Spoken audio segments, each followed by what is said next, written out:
At sa punto pong ito, ating puntalakay ng update tungkol sa mga programa ng kasalukuyang administrasyon dito sa Mr. President on the Go. Una nga po dyan, mga kababayan, nasa 6,000 magsasaka ang inaasahang makikinabang sa opisyal na pagbubukas ng Rice Processing System o RPS-2 facility sa Science City of Muñoz sa Nueva Ecija na pinangunahan po ng ating Pangulong Ferdinand R. Marcos Jr.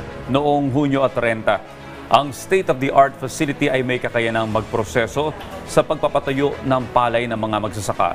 Nalayong itaas ang milling recovery ng mga palay mula sa kasalukuyang 55 to 58% patungong 65%. Nangangahulugan ito ng mas maraming ani at dagdag na kita para po sa mga magsasaka. Ang multi-stage rice mill ng pasilidad ay kayang magproseso po ng 2 hanggang 3 tonelada ng bigas kada oras.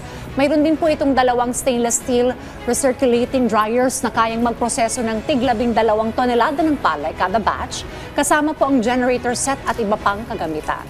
Ayon po sa mga magsasaka, gaya ni Army Santos mula sa Muñoz, Nueva Ecija, masaya sila sa magiging benepisyo ng programang ito at magiging magaan-anya ang trabaho nila. Halimbawa, kung magpapagiling sila ng bigas, kung may dryer, hindi na nila kailangan magbilad at magpatuyo pa ng palay at gagaang din anya ang proseso ng kanilang pagpapagiling. Positibo rin ang naging tugon sa programa ni Cecilia Quibrantos, ang chairperson po ng Balangay San Francisco Farmers Association sa Llanera, Nueva Ecija. Dahil sa 31.12 million worth of farm machinery and equipment na ipinamahagi ng Pangulong Marcos Jr. sa kanila, bibilis at lalaki ang kita ng mga magsasaka. Papasalamat aniya sila sa Pangulo dahil sa pagbibigay nito ng harvester. Dahil dito, lalaki po ang kikitain ng mga magsasaka at mapapadali ang proseso ng pagtatanim sa 200 hektaryang bukid ng kanilang sinasa.